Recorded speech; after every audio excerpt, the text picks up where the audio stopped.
I'm going to turn on transcript here. Hello, participants rolling in. Thank you for your patience. We're going to give folks a moment to roll on in. Everyone is welcome to use the chat. You can change the to field to everyone. Say hi. Hello, I'm in Brooklyn.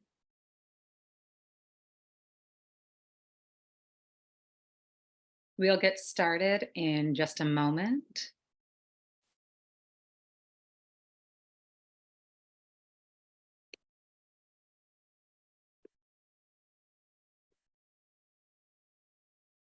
Appreciate everyone who was able to make it tonight. We had to pivot, as you likely know, from in person to virtual.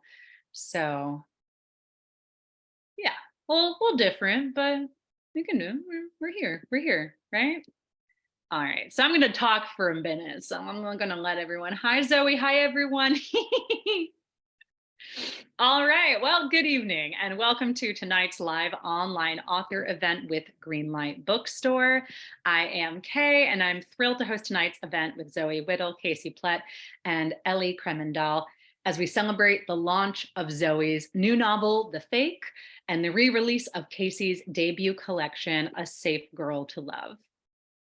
Before we start, I want to say a huge thanks to Zoe, Casey, and Ellie, and the team at Penguin Random House for making this happen, and to all of you for showing up. We are grateful for your support and for the chance to make space for conversation and connection. Couple of quick housekeeping things.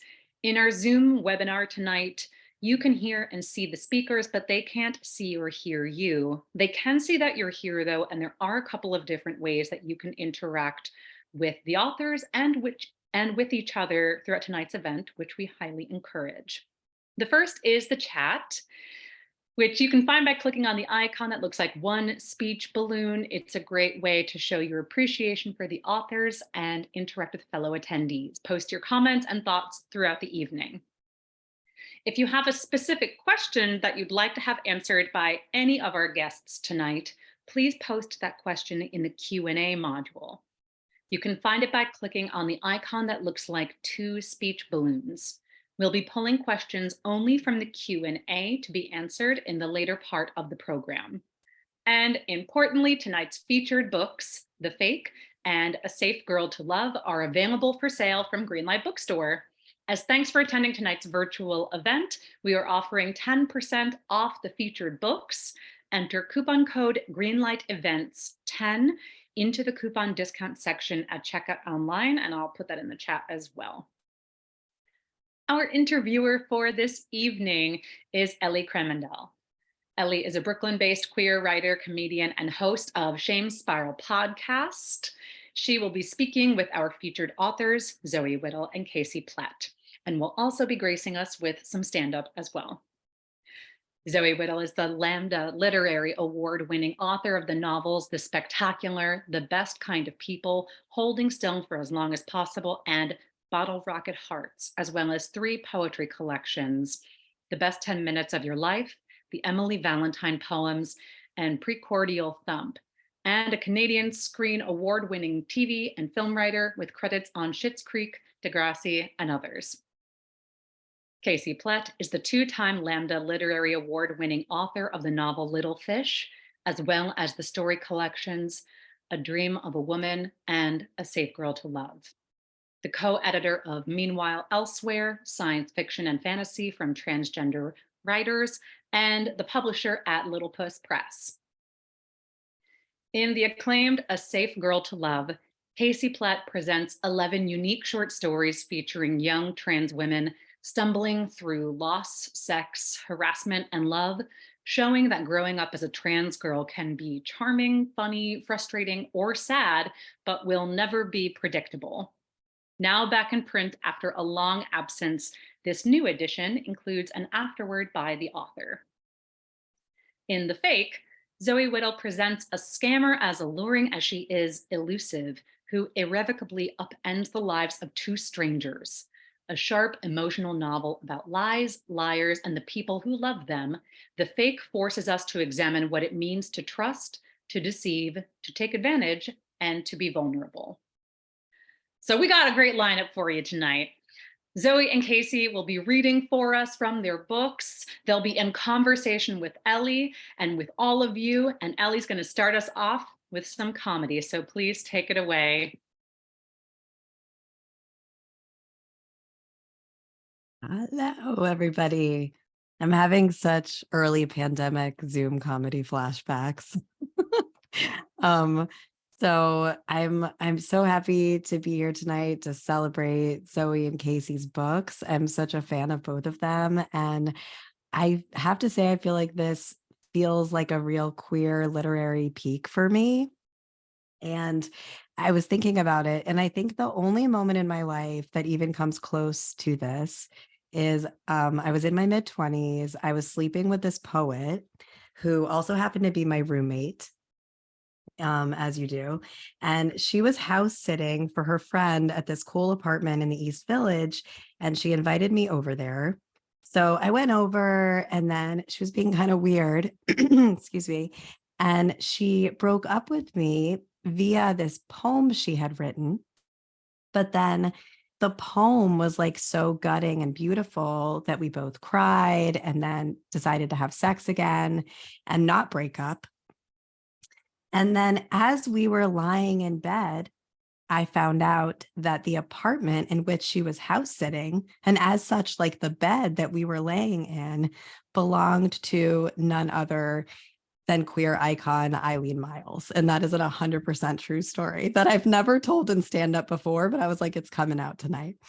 So that was a pretty peak queer literary moment too, but I'm still more excited for this one, especially because on our way home from that whole fiasco, we rescued a couple kittens and I lost custody of those kittens in the queer roommate divorce. So in happier, unrelated news, I recently got married 6 years ago, but I'm still milking it for all that it's worth. And going into marriage, I had an idea that it would be hard, and it is sometimes, but no one prepared me also for how amazing it would be to be so unconditionally loved and how safe I would feel to just stop waxing my mustache, just like 100% completely. And that really kind of works in my particular marriage because it's bonding. My husband is a trans guy, and we've turned the growing out your mustache thing into like a fun couples game. Like it's kind of like whose mustache can grow out the fastest, like his from being on T or mine from being Jewish. And it's usually like a toss up. I'm in my early 40s, and I've been newly having a lot of feelings about getting older, which is a new experience. It's hard. And I'm trying to thread this needle between aging gracefully and staying cool and relevant. And my recent approach to this has been to like tolerate some of the gray hair that I have going on, but also buy like an obscene amount of crop tops. And I'm not even that comfortable in a crop top, to tell you guys the truth, but I am wearing them anyway because it is praxis. And I did have to look up what is praxis to write that joke. I Googled it. And after I Googled it to verify, I still wasn't sure if I like totally understood what praxis means. So I texted my good friend who has a PhD. And I was like, is this funny? Like, does this make sense? And she went so hard on it. Like, she was like, Ellie, what exactly about your wearing of the crop top is feminist theory in action?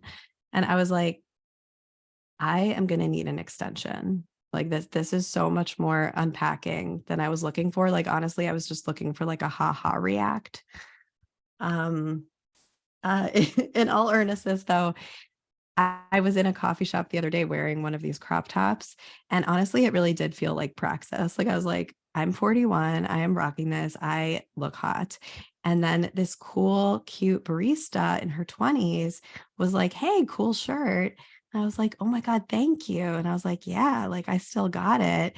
And then she was like, yeah, good for you. And I was like, oh my God.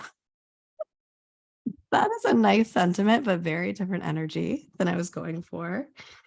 Um, and the last thing what I'm gonna leave you guys with before we get into these wonderful authors is because I've never done stand up before in this context. I wrote just a few little literary themed jokes just for you to kind of get us ready for these incredible readings. So, okay, so I was in therapy the other day and I was just talking about how I feel so bad about myself and I'm like a worthless piece of shit, like you do.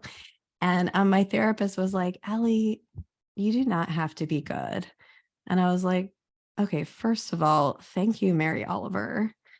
Um, like next you're gonna tell me I don't need to walk miles through the desert repenting. I get it. And adulthood really is so wild though. Like sometimes I cannot believe that we are given this one wild and precious life, and I am spending it yearning to get back into bed. Like that just feels so wrong, But you know what? Like this is what I'm telling myself. So maybe this will be helpful for you all.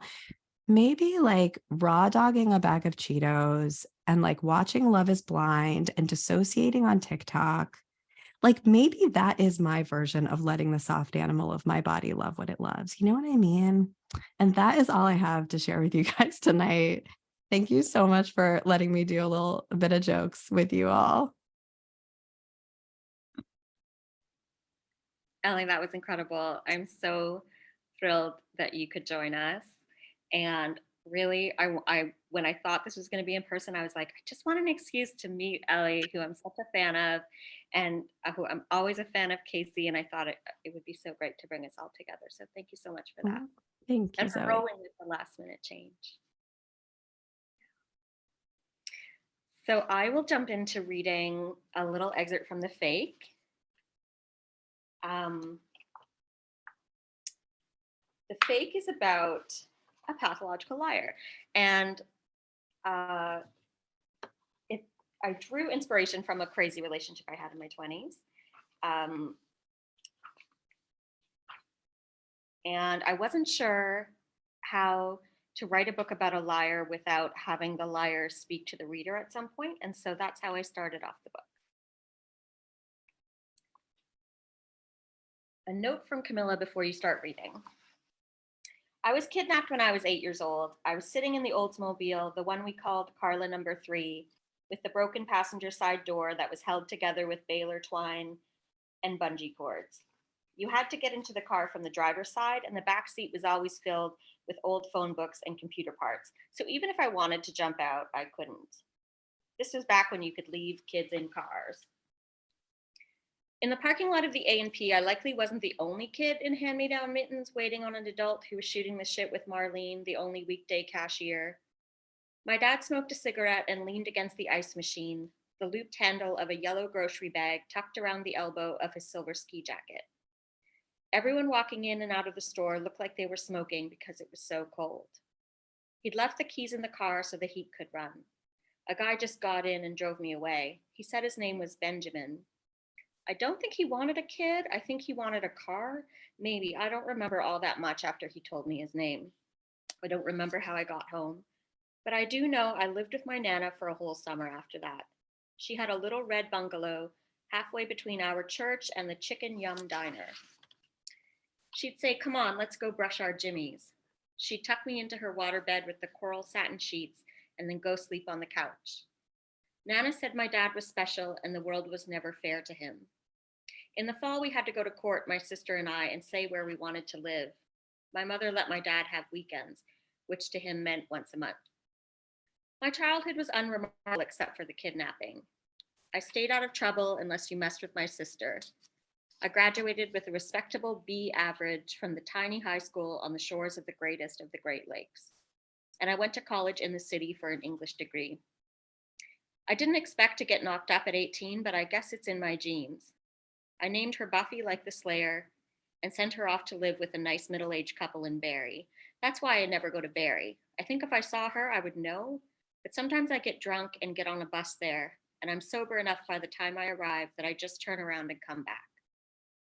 When I was 25, I became best friends with Morgan, the head bartender at an Irish pub on College Street, where I was a server. Morgan and me were so tight, we spent Christmases together. Nana loved Morgan. We went to Mexico when we conned two rich guys into taking us to an all-inclusive. The strongest woman I ever met. On the night of a citywide blackout, I walked into the storage room and found her dead. They say when you hang yourself, you really fucking mean it. She left me a note that said, "Thanks for being loyal." That's why I've got this tattoo right here. My boyfriend at the time thought I was in love with Morgan, but that's just because he didn't have any imagination. He was a very literal person. But maybe he realized I didn't care about him, and he saw that I was capable of caring for someone by how I treated Morgan. A year later, I found out I had a rare form of cancer. I kept trying to finish school and go to work, though. I'd just gone back to college at night to become a real estate agent. I was turning my life around, and then the test results laughed in my face. I wanted life to be as normal as possible despite the treatments. I told my family I was going to handle it on my own. After Morgan died, my sister died. I started going to this grief support group. I didn't know what else to do, and so now it's kind of like my home base. Every Tuesday, we had a fortune teller come into the bar, Gabriella the Wonder. I would never let her predict anything about me. But the night after my diagnosis, I sat down and I asked her point blank, "Am I cursed?" She put her hands around my face. She smelled like the Tuesday night jalapeno popper special in our lowest shelf scotch. She said, "Oh, little one, you did something so bad in a past life. You might want to hurry up and get this one over with." I laughed it off, but it came back to me on my 30th birthday as I loaded my dad's old .22 rifle and put it behind the driver's seat of the pickup and drove into the city to confront the ones who thought they could take everything from me. So who are you going to believe? Someone like me who has survived so much with nothing left to lose? Or a pathetic man who could barely tie his shoes after his wife left him? Or a woman who always thinks she has a brain tumor and has panic attacks in the grocery store? You're going to believe them because they have perfect teeth and they've never had to do anything they didn't want to do in life. I'm tough because I've had to be. You're a smart person, obviously. You read books. I'm just trying to give you the basics right now. I have the right to defend myself. Doesn't everyone, even these days? And I'm going to give you a tiny little bit from Shelby at the beginning of the book. Shelby hides in the closet and calls her father. It's a primal, childlike thing to do, to call your dad when you're in danger. If you have a good father anyway, and Shelby's is one of the best. Also, maybe she's still a bit drunk and not thinking clearly. Voicemail. He's the kind of dad who insists on singing his outgoing message to the tune of Born in the USA. The Robertsons are not home, so leave a message at the tone, with her mother's voice in the background telling him to just stop it already. I think there's someone in the house and I'm hiding in the closet. Can you come over? Her heart sprints in place. The dog is no use in this situation. Coach Taylor Swift, a simple-minded but precious rescue pug, is now resting on a tattered quilt in the corner, licking his asshole like nothing is wrong. Shelby pushes the mountain of dirty clothes in front of the closed door to block any sound. She rummages around on the stack of box shelves above the dog and finds a pair of Kate's ice skates. She pulls off the plastic guards around the blades and shines her phone's light on them so she doesn't accidentally cut herself. This could be a weapon. She holds one skate by the ankle. If Kate were still alive, she'd have gotten up and grabbed the bat that kept under the bed and charged toward the kitchen, turning on every light and singing the chorus to that annoying counting song from Rent that somehow sounded menacing when she sang it. Shelby always misses Kate, but especially misses her now, her butch bravado, except when it came to spiders or wet paper in the sink. Spiders are the femmes' domain, Kate said the day they moved in together, standing on a kitchen stool after seeing a daddy longlegs hanging out in the space between the fridge and the wall, ruling over a veritable city of baby spiders. Though Shelby is afraid of most things, she doesn't mind spiders. She'd cupped and carried them to the window and set them free into the boxed herb garden as Kate improvised a thank you song, still safely standing on the stool, fingers touching the ceiling. Shelby texts her dad, the message goes green, which means he's turned on airplane mode to sleep. Of course, her father probably isn't looking at his cell phone because he still uses it like a walkie-talkie. She tries the landline again. They don't pick up. She remembers her parents have gone to the symphony.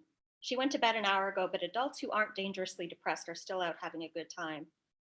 Should she call 911? What if it was no one? Everyone already thinks she's going crazy.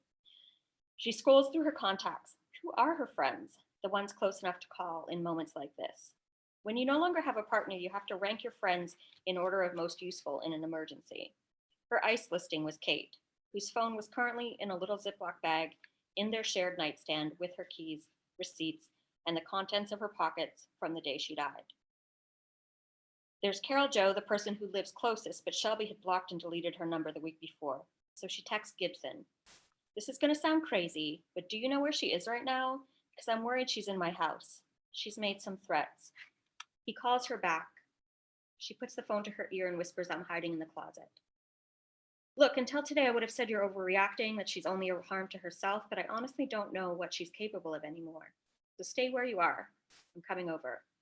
Shelby hangs up, and it's very quiet in the house for 5 agonizing minutes. So quiet, she contemplates just going out to see what's really going on. She has a brief, flickering, euphoric feeling of, if I die, I die, like she does whenever there's in-flight turbulence or when a taxi driver speeds like a madman through the city and she's too non-confrontational to say anything.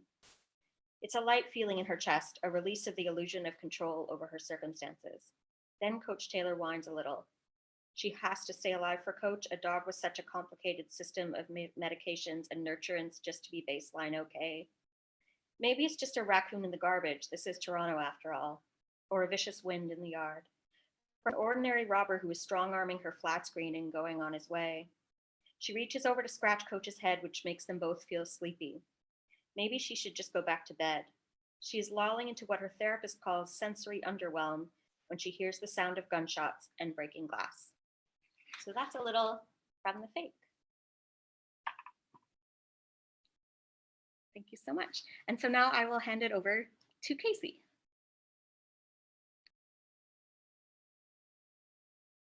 Thank you, Zoe. That was amazing. Ellie, that was so fucking funny. I cannot get over also still to your that a poem got you to the like back up, and then it was Eileen with that kind of shit that always feels like as you were saying it, like if I told you, if I like wrote this in like a novel, this would like sound like to like everyone would be like, get out of here, like that's ridiculous. That would never like come on. It's also like I was just thinking, I mean, Zoe, we've done so like I feel like you and I have done like so many readings together at this point over the years. And I was thinking of the first one we did, you realize the first one that we did, it was in Toronto that you organized for me and Sybil, and it was at the Steady. Yes, it was, yeah, I remember that. Yeah. Which is no longer around, which is also very sad.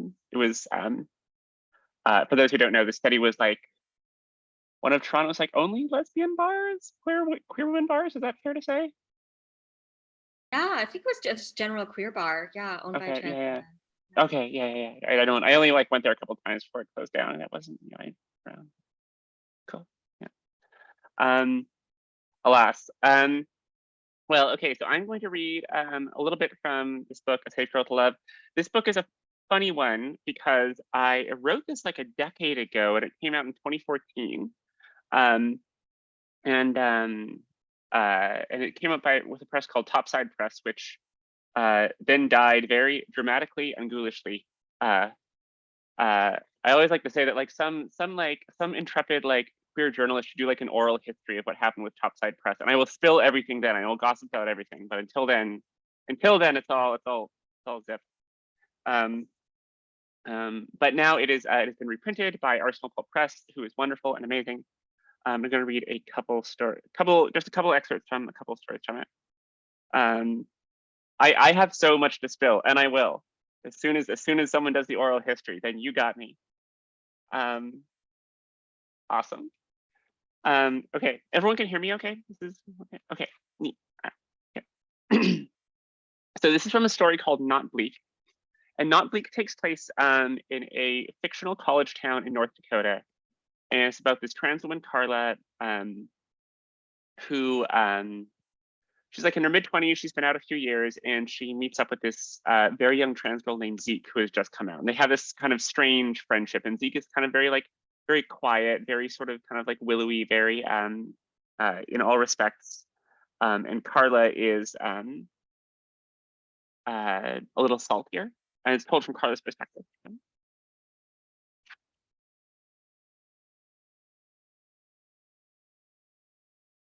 I woke up the next morning with patchy but hot memories after a night with this 30-year-old mega top woman from the Christian college in Jamestown. It's barely an hour away, so we see folks from there a lot. She had really gone after me. It was nice. When I moved to get up, I could feel every bruise and ache from where she touched me. That kind of thing hadn't happened with someone new for a long time. Bumping around in the kitchen, trying not to wake out the passed out Dom lady on the couch, I saw a missed call from Zeke and no voicemail, made a couple hours prior, which was weird. That was unlike her. So I texted her and I was like, 6:30 call, what's up? In the mirror, getting ready to shower, I saw some hickeys. I touched them and they only hurt a little. I turned on the water, but before I got in, I put my hands down my stomach and my side. My skin was aching at such a slight touch. And my ass hurt, right, that had happened. I drew my hands up over my body and held my breast. My left nipple twinged slightly and I could feel a tiny bit of crust. The bathroom steamed and I got in the shower and stood there with my eyes closed. I held my breasts and stood completely still, holding and feeling the water and my body. When I first transitioned, I used to do that a lot. In the bathroom with my eyes closed, just breathing and touching my own skin. It's so peaceful. I used to think of myself as lucky, like just that in and of itself, a woman calming herself only by holding her own body. It was nice to feel it still working. So Zeke said to meet up for lunch, and then she would talk around then. My hangover stuck around for a lot of the morning, and my fucking left arm got all tingly again, but at least work was quiet. The only blip was like some guy got really indignant that I wouldn't take a return for a book that he'd water damaged. He shouted that he'd never set foot in here the same way, that he'd never set foot in here again. He walked out with his dad face looking all stern and satisfied. Then the next customer, this middle-aged guy, he stepped up grinning and shaking. He was like, yeah, boy, I used to work in a store like this when I was about your age, and boy, some people, let me tell you, we had this guy. People. They like work on a sales floor like a few years in college or something. They talk about it like they're old salts for the rest of their lives. I don't know why that gets my goat so much. Although I guess I don't know. Anybody who works customer service is going to develop like 70 pet peeves. And so it's better to just acknowledge this and pretend you don't have them. I don't know. I guess it's just like when you stop having to live with something day to day, you forget what it's like. You can remember the events that happened, sure, but how it felt, how it really, really felt, day in, day out, that's different.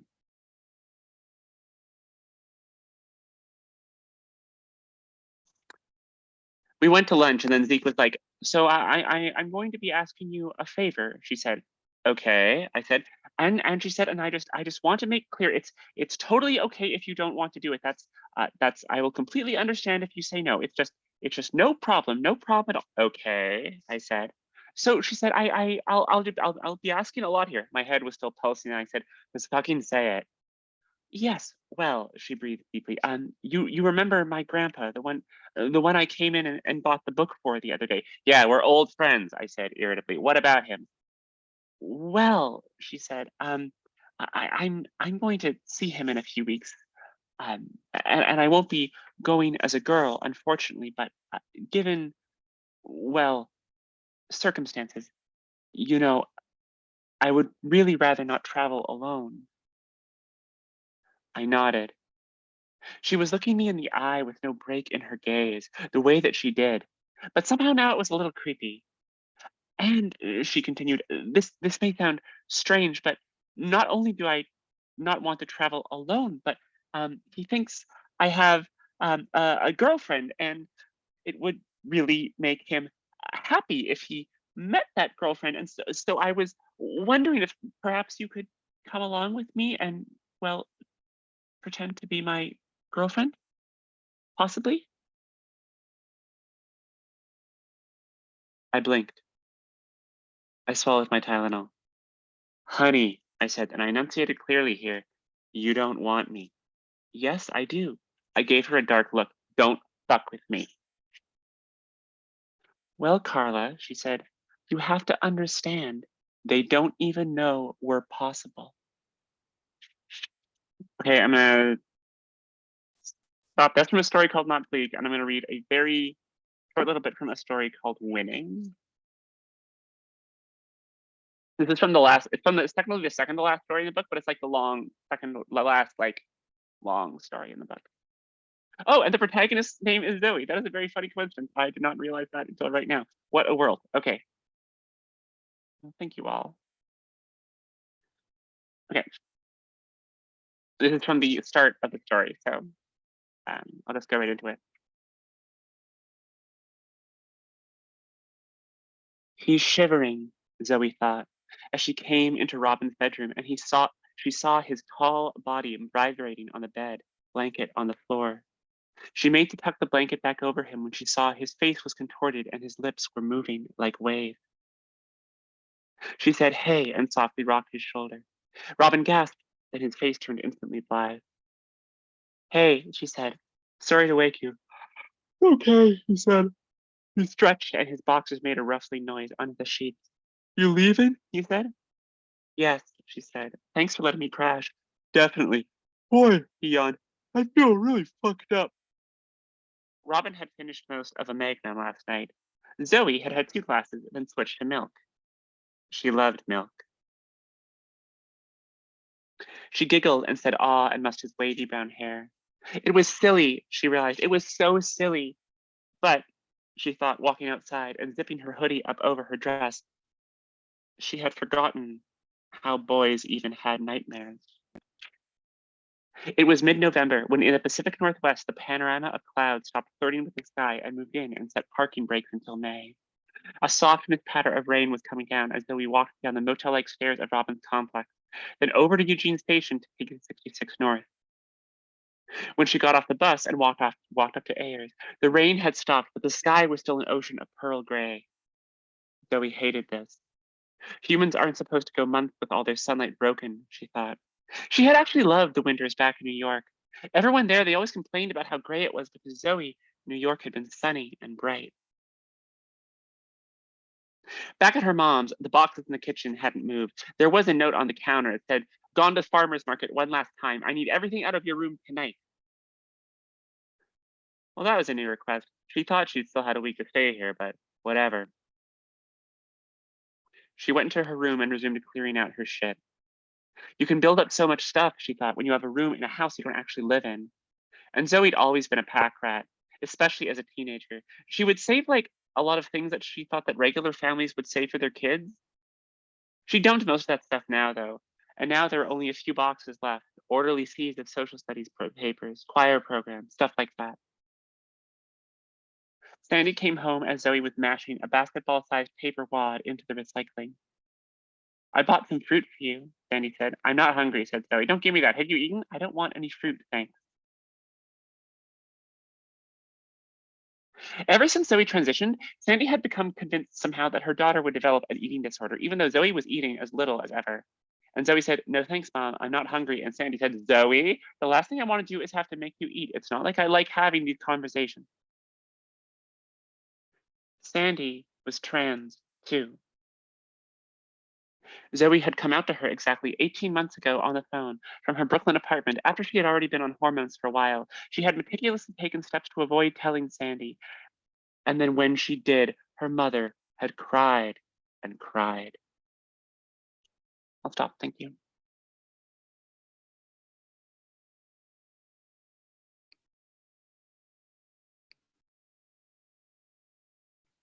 That was so awesome. I loved hearing from that book again. Thank you. Thank you for that. So if anyone has any questions for for anyone, you can put it in the chat. But I wanted to start off by asking a question about humor writing for both of you. And because Casey, your work can be very funny. And Ellie, yeah, I know you do traditional stand-up, but you also write plays and TV. And I wondered about how how joke construction and how you use humor in your work and how it changes depending on the form. And if, with something like stand up, it's really straightforward. You have a personal style and how you want to set up the punchline and the payoff. But in prose, it's a little more subtle. And sometimes you don't even realize things are funny until you read them out loud. And it's different in script writing, that sort of thing. So I'm just would love to hear from you about humor writing and about the way that you approach it in different forms.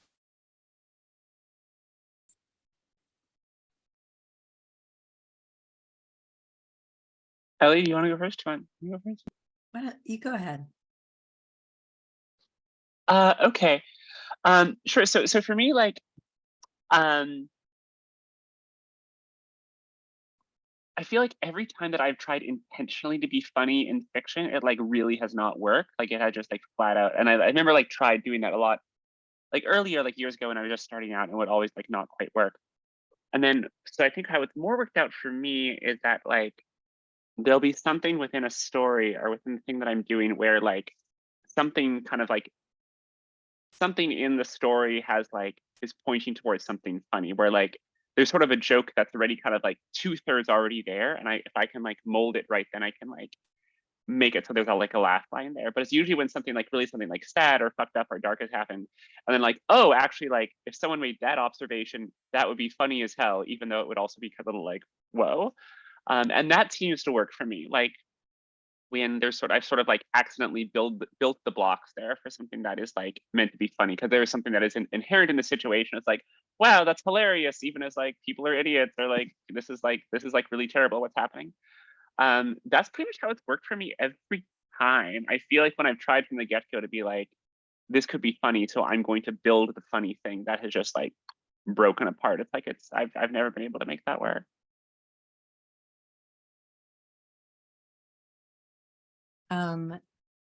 It's such an interesting question, and it made me think about how before I got into expressly comedy writing and stand up, I for years was writing poetry and like creative nonfiction, and it always had a lot of humor in it. And I feel like when I discovered, my interest in comedy, it was just sort of like those were the parts of what I was doing in poetry and in prose that were the most exciting to me. And so it was just like digging into that element more and drawing it out. And it's, I feel like, and related to what Casey is saying, like it's so straightforward in stand up. Like although the stand up I do is very like storytelling ish, but rather than like traditional setup, setup punch. But in screenwriting, like or sketch, like I feel like I also it's a different it's tapping into something different, where I feel like if I'm trying to make a character be funny or say something funny, it's like so awful. And it's more about like tapping in to that spirit and allowing them to show me how they're funny, so it's just kind of like a different process in that way. That's so interesting. When I realized that when I started doing stand-up comedy, I stopped writing poetry, because I think there was something very similar, that I was kind of living for those one lines in a poem. And joke construction and poetry construction share a lot of similarities in terms of like the economy of the line and the quick, it can be a somewhat similar art, which I find really interesting. Totally. Mm-hmm. And I just want to, you probably get asked this all the time, Ellie, but I know you also work as a therapist, and like because if you're calling from your life, like sometimes when I'm trying to write jokes or I'm trying to come up with a humor piece, it's all about like just noticing in your life when something you say makes other people laugh, just things you might, and then building from that. And I just feel like if I had to listen to people's problems, which are often so absurd because life is absurd, like how hard is that? Like, how hard is it to not have boundaries and turn like, it into bits yeah, in the yeah, moment? yeah. I mean, my answer might be surprising. I mean, to be fair, I've been working as a therapist for like 13 years. It's now I've been transitioning out of it as I've gotten more work in comedy and podcasting and writing. So I don't do it a lot anymore. And the folks I do see at this point, I've seen for like anywhere between like most of them I've seen for like 5 years or more. So they're very intimate, deep, comfortable relationships. And I mean, sometimes I do bits in a clinically germane way, if that makes sense. Like, I think playfulness is really important in the therapeutic process. It's also just who I am. So, Absolutely. yeah. Great. And Casey, I was wondering, because this book is a reissue, and I remember when the first edition came out, and your career has just exploded since then.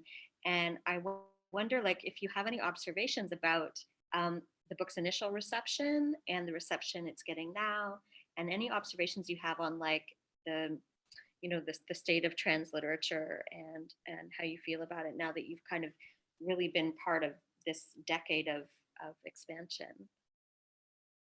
Yeah, I mean, it's really surreal and kind of strange. I do, uh, and it's so personally surreal that I feel a little ill-equipped to make any sort of like grand pronouncements about it. I mean, like yesterday, the fucking New York Times like put this on their like newly published for the week things. I was like, what? Like, and apparently it's going to be in the paper book review on Sunday, which is wild. Um, and like that's really cool. I also, I mean, to be uh, uh, it, there's a few things I want to make sure I say. Okay, I just want to check. Okay, um, but also, I mean, not to be too not to get grim about it, but I do sort of feel like the connection that that seems to sometimes be easily made by larger forces about like cultural gains and cultural visibility versus like what's actually happening to trans people on the ground. And I mean, this is something you can apply to like lots of marginalized groups more broadly, is like not, these things aren't connected, I mean, like, or they certainly don't, they don't seem like they are, they don't feel that way, I mean, like, the same day that this happened, I mean, like, I was like, wow, that rules. And I don't have a subscription to the New York Times anymore for reasons that are perhaps obvious to some people in the audience. So I hadn't been on their front page in a while, and I went looking for it. And like on the same front page was like how like, Zoe Zephyr, the trans representative in Montana, got kicked out of the legislature. And like there's the affirming care bans that are trying to go through in Missouri, Oklahoma, and Kansas. So like that was a personally very jarring thing to be like, holy shit, my book's the New York Times, this rules. And then also this stuff is happening. So so I think that and I don't mean to say that in a way of like, and I don't bring that up in an attempt to be sort of like overly cranky, because we all know how bad things are. I don't need to bring that. I don't need to like dwell on that. What I do think is maybe what I do think it maybe sort of like cements for me is this idea that like when we're making art and we're making this kind of culture, I think there can be an anxiety over like, is this good for us? Or is this like a good thing that's happening? Like, like these things and these forces are so much bigger that we should probably focus on making the things that we're like fucking super stoked on and are interested in, because like, I don't know. I remember being like locked up with anxiety over the first story I wrote because I thought it would make trans women like put us into a bad light. And like that's obviously so disconnected from reality, and like now I look back on that and like, oh, like poor kid, like that's not that's that's not where the reach is, that's not where the power lies. So I think this is a very long answer to your question, but it is surreal to think about, and I think it does sort of like gird for me that like these things maybe aren't as connected as we think they are. And I think actually, sorry, if I can, I'll this is the last thing I'm going to say. Zoe, I think about something I actually remember that you said, talked a lot about, I think when The Best Kind of People came out, and then people kept referring to you as the debut author, even though you had, this is like, what, that was like your sixth book or something. And it was like, you're definitely your third novel. Yeah, amongst queer people, I'd be like, this is my straight book. I'm trying to be middle class one day. I remember you told me that at the fucking Steady ones, actually, literally, believe it or not. And you were like, and I was like, haha. And then, that was like, and then the year later, The Best Kind of People came out. And I was like, oh, and I thought about you saying that a lot. And I remember you saying that people referred to you as a debut author. And then And that has happened to me actually, funnily too, like when Little Fish came out, when Dream of a Woman came out, and that's happened in terms of like the level of like the presses that it's gotten through, and whether it's like American media versus Canadian media, like that's happened to me in a few different levels. So it's funny how these things work. Okay, I'm done. So funny. It's yeah. When I saw you were in the New York Times, I was like, it's so weird, the schism between like the sometimes enthusiasm for transliterature and art and the absolute war that's happening simultaneously in the on the other side of the page. So I also wanted to ask a question about sex writing because Ely, you write about sex so well in your comedy, and Casey, you write about sex as well. And like my personal fear is that I'm going to end up one day on the Guardian's worst sex description list that comes out every year. But I also feel like it's important. Like you can't have a book where people don't eat. You can't have a book where people don't have sex. You know, it's part of life. And in fact, what this kind of touches on what we were just speaking about, which is that like the fake is probably my sluttiest. Like there's like some pornish chapters in the beginning. And the funny thing is that my, thanks, Ellie. And the funny thing is that my second book, Holding Still for as Long as Possible, which you gave such great reception to, Casey, I was so happy about. And I loved it. It's awesome. Thank you. But that book, you know, it's about a trans guy and two femmes and a bit of a love triangle and polyamory and stuff like that. But it doesn't have a lot of actual sex in it. But the timing that the book came out meant that like it was at a time when like critics were starting to realize that they couldn't be like overtly homophobic in papers, you know? And so they would say things like, the characters are promiscuous, even though there's like barely any sex.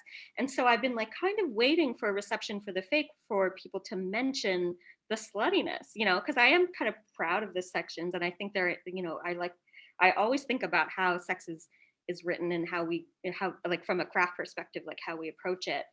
And I think because all of the sex is straight sex in the book, like it's not, there's no gasping, there's no like fanning critically, which I think is always such an interesting observation. But all that to say that I would love to ask you about like, do you come up against any particular challenges when you're writing sex into your work? Or like, do you have any particular anxieties about it? And do you approach it any differently than you approach writing other types of scenes? And or jokes, Ellie, I'm trying to do both. Yeah, I can go first this time. I think that the easiest time I have approaching it is in like screenwriting because I feel so safe and free, like as it not being about me, like it's not about me, you know?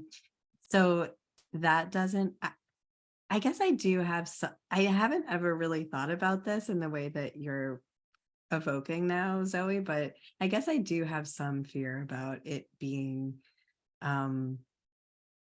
seen as like either like overly sanitized or on the other end like fetishizing or sensationalized, like just not hitting whatever sweet spot feels right. But who knows what that sweet spot is.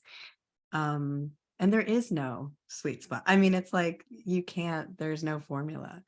But in my stand-up and more personal stuff I've written, I think it's just vulnerable. You know, it's more about like, I know what I want to say, but it's like, if I'm really going to say the real thing, that's incredibly vulnerable in a different way. And I also want to like ask you, can we request that you also answer your question? Oh yeah, totally. I can answer. Yeah. I think if I was going to answer it, because a follow-up question I had was about like, and especially with you, Ellie, often going viral with your jokes on social media, like, which can be like an incredible blessing and incredible curse. Like if you think about the reception of sex writing, like there's such a, I don't want to overly generalize, but like a crazy, to me, seeming like puritanism on the part of young queer people who like, it makes me feel like I'm going crazy with like, I feel like kids don't understand queer history and about how much sexuality is a part of that. And there's a weird kind of like influx of puritanism. And like, if you, like, I sometimes will worry about like the reception of the way that I write about sex, even though like I can't really let it bug me, but it is sometimes on my mind. And so I think that like the way I approach writing about sex is, and I also, when I write stand up as well, um, I think that like sex is so vulnerable and so weird and so like tragic and absurd and amazing, that it just like I can't imagine not including it in my art, like just because of all the things, especially because I'm like also I'm a very anxious person who doesn't take a lot of risks in life, but like I do take a ton of emotional risks and a ton of like, Mm. relationship or love related risks, and I feel like that's like some really good material, and that's Mhm. gonna make it into my fiction or my stand up. But yeah, I'll throw it over to Casey. Yeah. Well, one thing, I don't know. I think I have a few different answers to this one. I think that for one, I'm always really moved by how the things that I think people are going to take from my fiction end up being just like not the case at all. Like I feel like there have been times when I've like put really, really sexual stuff into my work, and I expect there to be some kind of reaction, whether it be like Zoe, from the kind of like the puritanism that sometimes I see from like a younger generation, or be it from like my like Mennonite relatives. And then like sometimes those things don't turn out, or they do, but not from the circles that I like expect them to, in ways that I find kind of moving, honestly. Like sometimes really frustrating, because sometimes like criticism or like revulsion comes from a place I didn't expect. And I'm like, well, that's disappointing. That really, really, really sucks.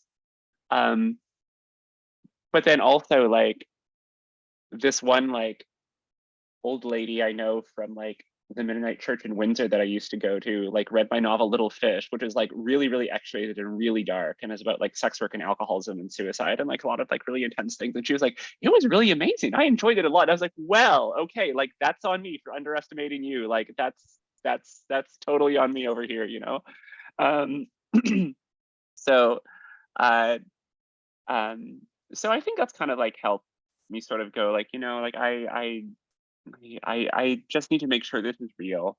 And I think that, I mean, we've all read and like imbibed and consumed so much sex in art that doesn't feel real, that feels like stupid, and that feels like silly, and that even if like, or like, um, and not even just like patriarchal and too straight, which obviously there's lots of that too, but even just stuff like that doesn't even feel real even by those rubrics. So like that kind of seems to me like the overall like thing I want to be concerned about. I think the last thing, like a big thing for me, is that when I first started to read specifically this woman, Tamara Faith Berger, I started to read her work. And I remember that was just like an enormous, like I remember I read Little Cat, and that just felt like a pistols in the air, like, okay, like, you know what? I know, Like, I'm obsessed with her. Yeah. say what? Sorry, I interrupted. I I would know, say it's that okay. I'm obsessed with her work. Yeah. Yeah, right. It's so good. And like same thing. And I remember like reading Maidenhead a couple years later. I was like, whoa. And then I read Queen Solomon a few years later. I was like, and I don't know. I think I remember like, um, again, like that first time, I was like, you know what? Okay, like you might as well just make the stuff that feels real, and you might as well just like go for it, because like, again, we all read the boring stuff that doesn't feel real, you Mhm. know? Absolutely. Um, there is a question in the Q&A. It, it's from Roz Milner, and it's for Casey. Were you tempted to revise / expand A Safe Girl at all? Like how when a record gets reissued, it sometimes has bonus tracks. Great question. Oh goodness. Okay, yes, I have a very specific answer to this, and it's a short one. And the answer is I was tempted to, and I didn't do it. I had to recopy it a lot more this book than I imagined, because the original publisher was like a little punk rock about such things. And so I had these enormous like transient edits to deal with, a lot of which my editor like suggested in the revisions, and the suggestions she made to deal with them were like of a very substantive nature. And I right away just thought like, I would write this differently now, but that is not how I wrote this when I was 26, and I was like, this is not how 26-year-old me would write. And so everything that I do, I'm just going to be faithful to her about it. So I thought about it and I decided not to. Um, I So, wondered. uh-huh. I have a question for you, Zoe. Just if Yeah, we yeah, just, yeah. I just want to put a No, pin in please it. have it. I didn't mean to We're take it around over. time. Yeah. Yeah, no, it's fine, fine. So I remember like you said in an interview the other day that like the fake is like like it took you the shortest time of any of your books. Is that true? Am I remembering that right?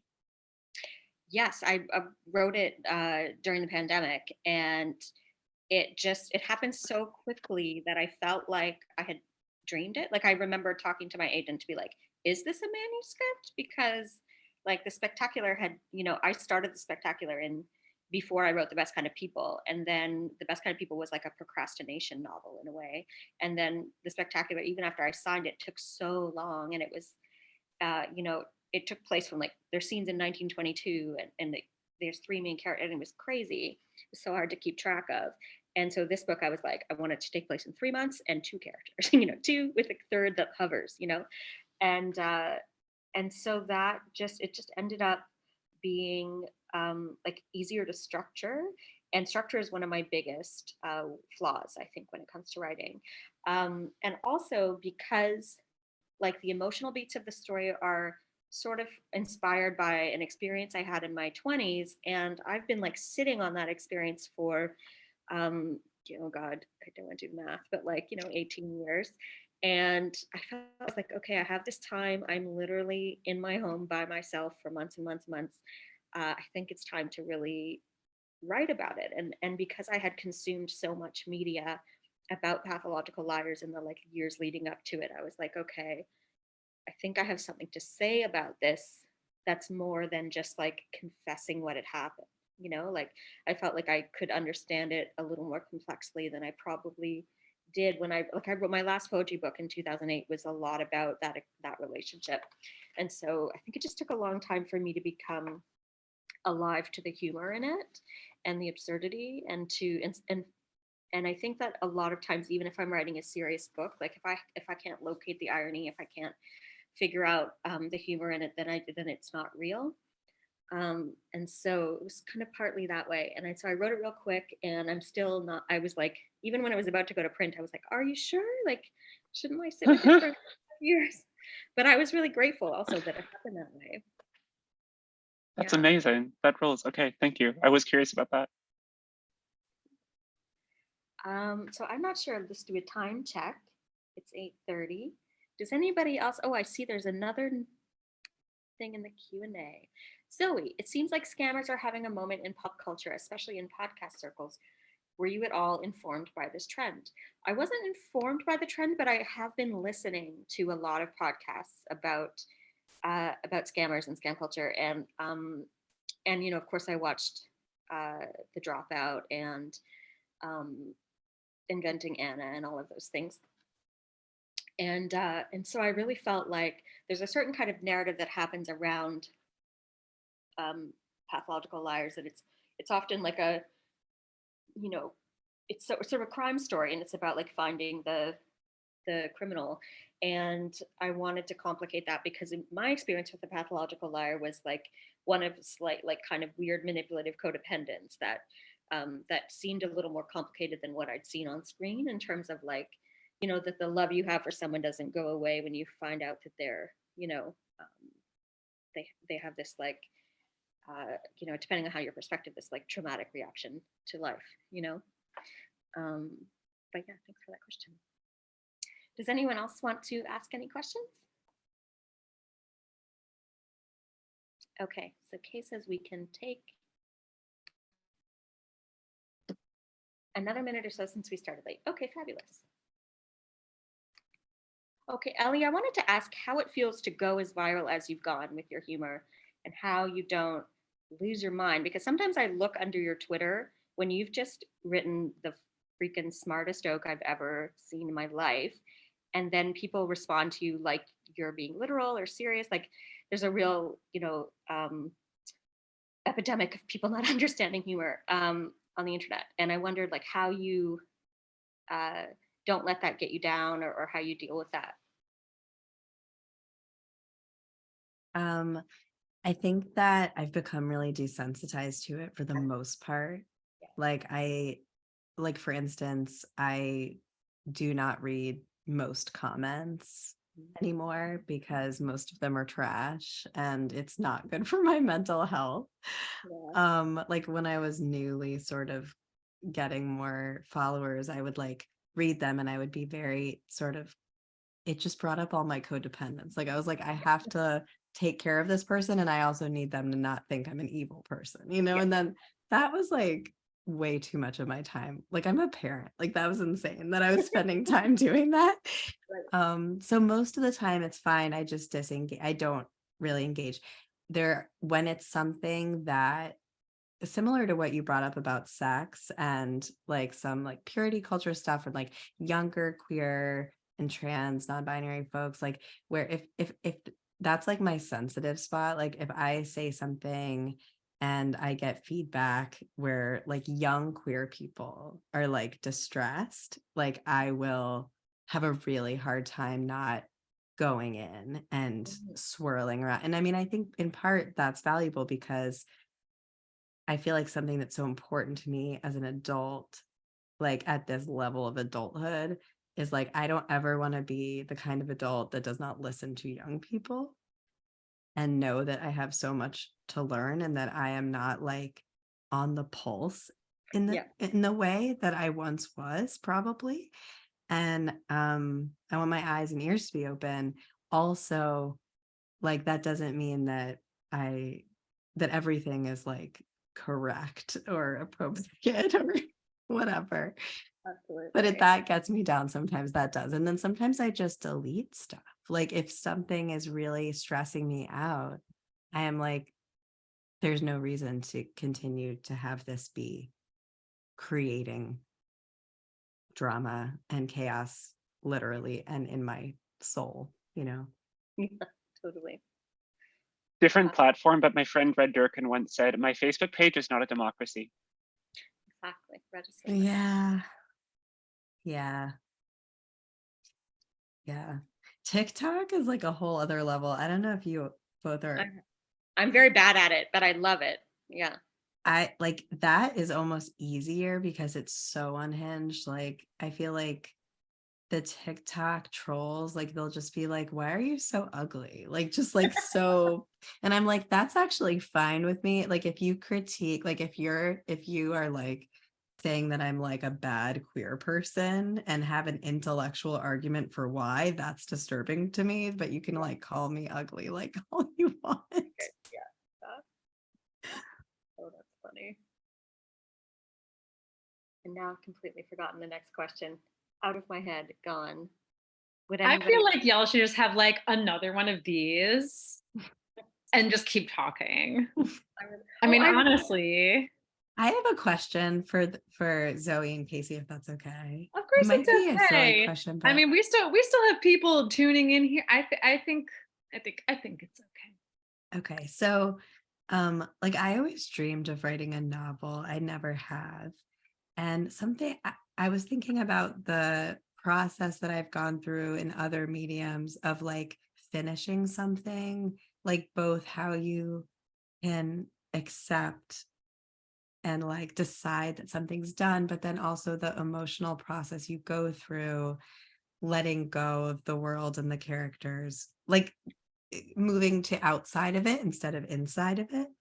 And what I was imagining is like when you're in deep, like you must have to go in a novel, like so much deep, you know, it's so much more than like a screenplay or a stand-up set. Just like what is that process like on both of those levels for you both? It's so hard sometimes to let it go because I think you could keep writing a book forever. Like a book is never done. And when you publish it, it belongs to other people. Like it's no longer yours. And every single reading I've ever done, somebody has come up to me and told me what they think the book is about. And it's been bananas. And it's so like you can't control how books are read. And that's something really lovely. Like it's a participatory relationship. Like reading is sort of like it's a gift that way, but it is really hard to let go. Like and sometimes like you spend so much time with characters, like with holding still for as long as possible. I remember feeling like I had lost friends, like I was missing the characters because I love them so much that I feel like I almost want to write a sequel to that book. That's a good question. Thanks. Yeah, I feel the same way as Zoe, and I don't have too much more to add. Because like it really is like a beautiful thing when you're like, this isn't kind of really mine anymore. Like other people are doing stuff with it, and I can kind of like give my own thoughts or kind of like have my own opinions. But there's a certain point of level where like I'm just like another asshole, or like maybe I'm an excerpt because I've hung out with these people so much, but I'm not like the arbiter anymore. Like I had my chance and now it's done. But the one thing I want to say, there's a thing that Laura Miller wrote when she profiled Susanna Clark, and I think about it all the time. I'm going to read it. I'm going to read it. It's in the lead. I'm going to read it right now. She said, "Writing a book is like moving into an imaginary house.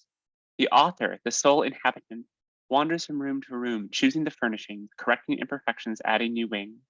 Often the space feels like a sanctuary, but sometimes it is a ramshackle fixer-upper that consumes time rather than cash, or a claustrophobic haunted mansion whose intractable problems nearly drive its creator mad.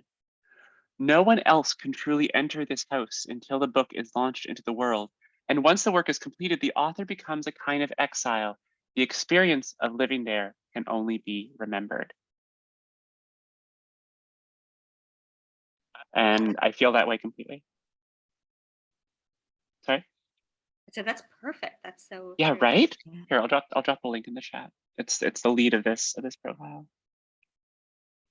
Oh wait, I can send it to everyone. There we go.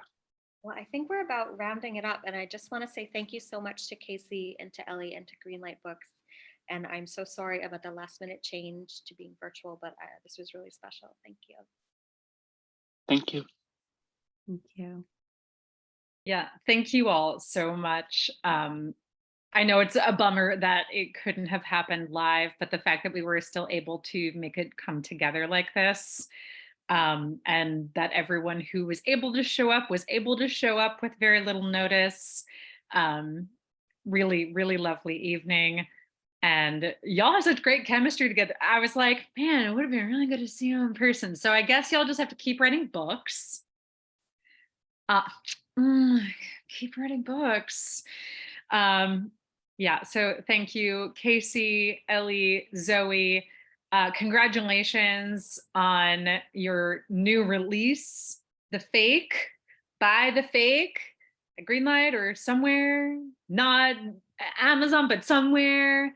And congratulations to you, Casey, for the re-release of A Safe Girl to Love.